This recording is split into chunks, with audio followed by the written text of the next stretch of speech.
हमारे shrine board के मुख्य कार्यकारी अधिकारी श्री अंशुल गर्ग, श्राइन बोर्ड के सभी आदरणीय सम्मानित सदस्यगण, अमरनाथ श्राइन बोर्ड के भी आदरणीय शास्त्री जी, आदरणीय डॉक्टर के.एन. राय साहब, हमारे ADGP Jammu Shri Mukesh Singh, divisional commissioner Shri Ramesh Kumar, Jammu Kashmir प्रशासन के हमारे सभी वरिष्ठ सहयोगी, यहाँ रियासी जिले के प्रशासन के सभी वरिष्ठ अधिकारी,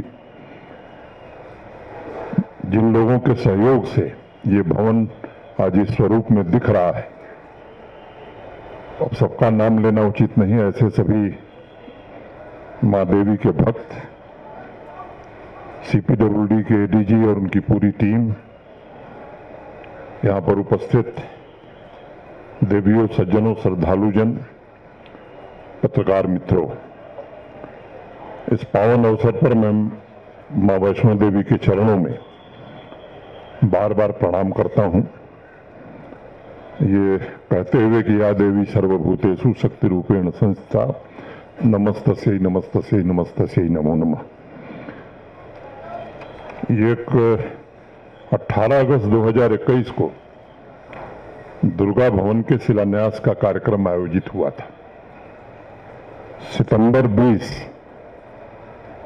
की जो बैठक हुई थी श्राइन बोर्ड की, उसमें फैसला लिया गया था। उस समय रमेश कुमार जी हमारे सीईओ हुआ करते थे, कई माननीय सदस्य उस समय भी थे। जब बातचीत हो रही थी तो मैंने आग्रह किया था कि काम 1 वर्ष में पूरा करना है। मैं जानता था कि कठिनाइयां भी हैं, टोपोग्राफी भी कठिन है, ऊपर मटेरियल पहुंचाना भी एक दुष्कर कार्य है। बावजूद इसके 1 वर्ष की समय सीमा इसलिए रख रहा था कि 1.5 वर्ष में बन जाए। संस्कृत के एक बड़े विद्वान हुए, उनका नाम आप में से अनेक लोग सुने होंगे, भवभूति। मुझे लगता है कालिदास के बाद भवभूति से बड़ा विद्वान संस्कृत का कोई हुआ नहीं। एक छोटा वाक्य मैं बताता हूं। बड़े कुशाग्र बुद्धि के थे। बचपन में जब पढ़ते थे तो अपनी कक्षा और अपने विद्यालय में नहीं, पूरे क्षेत्र में उनका बड़ा नाम था। लेकिन जब वो घर आते थे तो उनके पिताजी बराबर डांटते थे कि पता नहीं है क्या होगा। तो एक दिन भवभूति को बहुत गुस्सा आया, कहा कि मैं हर परीक्षा में प्रथम स्थान प्राप्त करता हूं, पूरे क्षेत्र में मेरी सबसे ज्यादा प्रतिष्ठा है, बावजूद मेरे पिताजी रोज मुझे डांटते हैं। तो उन्होंने तय किया कि आज अपने पिताजी की हत्या कर दूंगा। और यहाँ हम लोगों के यहाँ यूपी बिहार में जैसे गणासा कहते हैं हम लोग, आप लोग कुछ फावड़ा तलवार टाइप समझ लीजिए। तो रसोई घर में उनके पिताजी भोजन कर रहे थे, माताजी भोजन करा रही थी। तो माताजी ने कहा कि भाई आप क्यों डांटते हैं उसको? उन्होंने कहा कि डांटने का ही असर है कि वो इतना अच्छा हो सका, मैं चाहता हूं कि और अच्छा बने।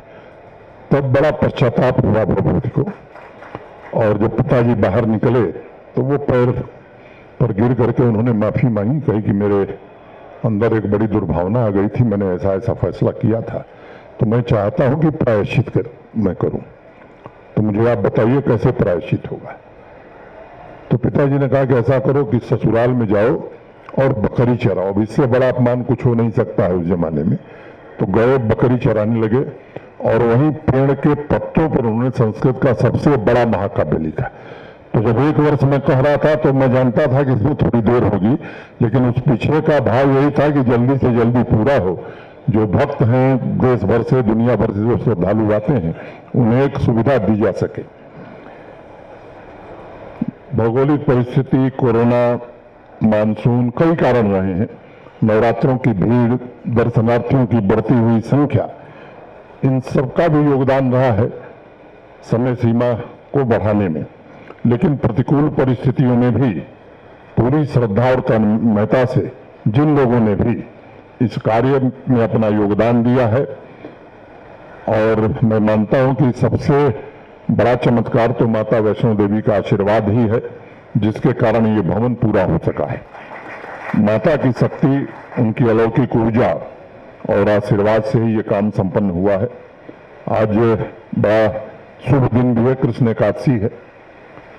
जब मैं चर्चा कर रहा था तो सुझाव एक आया कि 22 मार्च को इसका शुभारंभ किया जाए। 22 से ही नवरात्र शुरू हो रहा है। फिर शास्त्री जी से मैंने कहा कि नहीं, 22 के पहले किया जाए, कोई शुभ मुहूर्त निकालिए। तो इन्होंने कहा कि नहीं, 18 को किया जा सकता है। इसलिए आज ये 18 को हुआ, ताकि आने वाले नवरात्र में जो भी भक्त आएंगे देश भर से या बाहर से, उनको एक अच्छी सुविधा हम दे सकेंगे।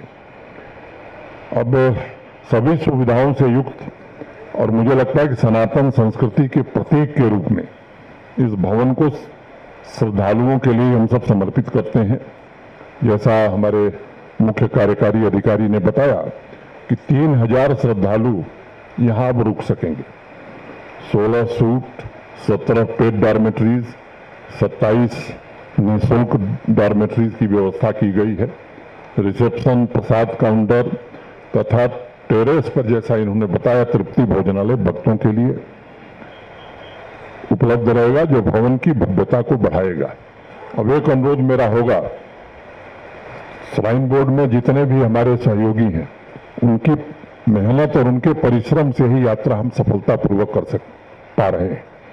तो उन सब लोगों को मैं प्रणाम करता हूं। अब भोजनालय हमारा देश का सबसे अच्छा भोजनालय बने, जो आवे वो यह महसूस करके जाए कि नहीं, सबसे शुद्ध और अच्छा भोजनालय यहाँ चल रहा है। जो सुविधाएं हमारी हों, किसी से कम न हो, ये मेरा आग्रह होगा अपने सभी श्राइन बोर्ड के जो भी हमारे सहयोगी हैं जो काम कर रहे हैं। ये आपकी परीक्षा की घड़ी है और मेरी प्रार्थना होगी आप सबसे कि ये आप इसको ये मान करके करिए कि भगवती का काम है, और इसका पुण्य और प्रसाद आपको और आपकी आने वाली पीढ़ियों को मिलने वाला है। इस भाव से, इस सेवा भाव से इस काम को हमें करना है। तीर्थ यात्रा अब निश्चित रूप से सुगम होगी। अनंत आध्यात्मिक ऊर्जा से सराबोर त्रिकुटा पहाड़ी पर माता के भक्तों के लिए पिछले कुछ वर्षों में अनेक सुविधाएं जुटाने की कोशिश की गई है। मैं इन सुविधाओं को मात्र इंफ्रास्ट्रक्चर डेवलपमेंट नहीं मानता हूं। मुझे लगता है कि ये दायित्व है बोर्ड का कि प्राचीन सनातन परंपरा को और समृद्ध बनाया जाए और माता की सेवा के लिए आने वाले भक्तों की यात्रा को जितना हम सुगम बना सकेंगे, मैं समझता हूं उतना ही बेहतर होगा।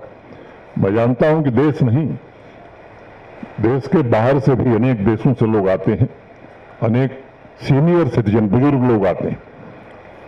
बड़ी कठिनाई होती है दुर्गम रास्तों पर, उनके लिए संभव नहीं होता है कि वर्धकुमारी तक भी घोड़े पर आ सके। हेलीकॉप्टर की सुविधा सीमित है, 1000 लोगों को प्रतिदिन मिलती है। बैटरी कार अर्धकुमारी से उपलब्ध है। ऐसे अनेक दिव्यांग भाई बहन मुझे मिलते हैं, और पिछले कुछ वर्षों में अनेक प्रकार के काम हुए। RFID की सुविधा उपलब्ध कराई गई है, अब पोनी सर्विसेज को भी उससे जोड़ दिया गया है। लेकिन नीचे से अर्धकुमारी तक आना ढेर सारे लोगों के लिए चुनौती है, और इसलिए ये विचार आया था कि एक रोपवे का निर्माण होना चाहिए।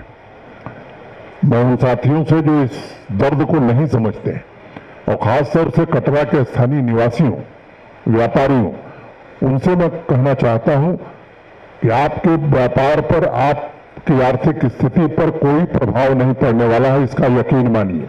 मैं बहुत जिम्मेदारी से ये बात कहने वाला हूं। लेकिन आपके बारे में देश और दुनिया में क्या धारणा जाएगी, इसके बारे में भी आत्मचिंतन करने की आवश्यकता है। ऐसे लोग आते हैं जिनमें अटूट श्रद्धा है, लेकिन पहुंच नहीं पाते। इस बात का हम आपको भरोसा देते हैं कि आपकी आर्थिक स्थिति पर बिना प्रभाव पड़े ये व्यवस्था हमें करनी ही होगी और करनी चाहिए। आपकी चिंताओं को ध्यान में रखते हुए डिविजनल कमिश्नर, हमारे CEO, बोर्ड के 2 सदस्य, एक समिति हमने गठित की है जो आपसे चर्चा करेगी। लेकिन मैं आपसे व्यक्तिगत रूप से निवेदन करना चाहता हूं कि संख्या पर कोई फर्क नहीं पड़ने वाला है। जो औसतन 20,000 लोग, 25,000 लोग दर्शन कर रहे थे, वो संख्या 30,000 हो गई है, और यकीन मानिए 23 में संख्या 35,000 प्रतिदिन जरूर क्रॉस करने वाली है। इसलिए आप भी, आपके जो सुझाव होंगे वो समिति जरूर विचार करेगी। आपका कोई अच्छा सुझाव होगा हम जरूर मानेंगे, लेकिन मुझे लगता है कि इसमें, और व्यक्तिगत रूप से जब मैं बात करता हूं तो सब लोग कहते हैं साहब बहुत बढ़िया काम हो रहा, होना चाहिए, और जब सामूहिक रूप से आते हैं तो कहते हैं साहब ऐसे ही हुआ था जब पहली बार ट्रेन आई थी। उस समय मैं रेल राज्य मंत्री था, माननीय प्रधानमंत्री जी के साथ मुझे आने का सौभाग्य मिला था कटरा तक जब ट्रेन आई थी। जम्मू वासियों को बड़ी चिंता हुई थी, बड़ा विरोध जम्मू में हो रहा था कि ट्रेन नहीं जानी चाहिए कटरा। अब अगर जम्मू की बात मानी गई होती तो कटरा के लोगों का क्या होता। मुझे लगता है कि हम अपने हितों के कारण विकास को नहीं रोक सकते, और ये बात सबको ध्यान में रखनी चाहिए। जम्मू में भी यात्री बढ़े, देश भर से लोग आए, इसके उपाय हम लोगों ने किए हैं। अभी जून महीने में तिरुपति देवस्थानम का मंदिर बन करके तैयार हो जाएगा। वहां का जम्मू जो लंबे समय से सुनते ही आ रहे थे यहाँ के लोग, इस अप्रैल महीने के अंत तक बन जाएगा। अब देख रहे हैं आप सुचेतगढ़ में बड़ी संख्या में लोग रिट्रीट सेरेमनी में शामिल हो रहे हैं। 4 लेन की सड़क वो बन रही, वहां भी संख्या, इस तरह के अनेक काम जम्मू शहर में भी हो रहे हैं। तो मुझे लगता है आने वाले समय में शीघ्र ही शिवखोड़ी भगवान शंकर के मंदिर के नए काम का शुभारंभ भी होने वाला है। रमेश जी ने एक तिथि आने वाले दिनों में तय करेंगे। तो शिवखोड़ी में भी जो श्रद्धालु जाते हैं, भगवान शंकर भोलेनाथ के जो भक्त जाते हैं, तो एक ही रास्ता है जाने और आने का। अब उससे भी यहाँ की तरफ बनाने की कोशिश हम लोग करेंगे कि यात्री एक तरफ से जाएगा, दूसरी तरफ से उतरेगा, और बाकी सुविधाएं निरंतर वहां भी बढ़े, इसकी कोशिश हो रही है। मैं सीसीटीवी का भी एक मजबूत नेटवर्क यहाँ करीब 500 सीसीटीवी के साथ बनाया है, और 12 दिसंबर की जो बोर्ड की मीटिंग हुई थी उसमें एक महत्वपूर्ण फैसला इंटरप्राइज रिसोर्स प्लानिंग के प्रोजेक्ट को भी मंजूरी दी गई थी, और इसे देश की जानी मानी जो कंपनी है टाटा कंसल्टेंसी सर्विसेज वो कर रही है। अब हमारे श्रद्धालुओं को जल्द ही इंटीग्रेटेड डिजिटल सॉल्यूशन की सुविधा भी मिलने वाली है। अकाउंट से लेकर स्टोर तक सभी प्रोसेस सुचारू रूप से संपन्न हो सकेंगे।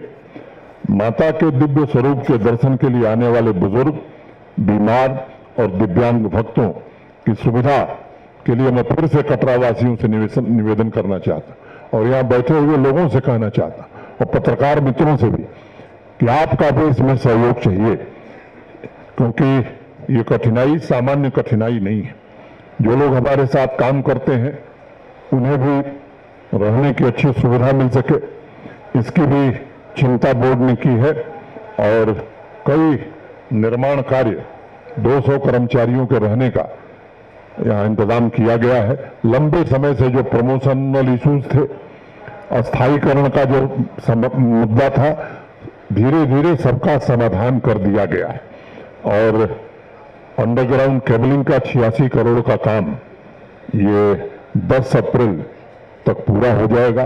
तो जो तार दिखाई पड़ते थे वो अब जमीन के नीचे चले जाएंगे। स्काई वॉक का काम तकनीकी कारणों से थोड़ा विलंबित हुआ है, लेकिन मैं उम्मीद करता हूं कि 30 जून तक 16 करोड़ रुपए की लागत से ये काम भी पूरा हो जाएगा।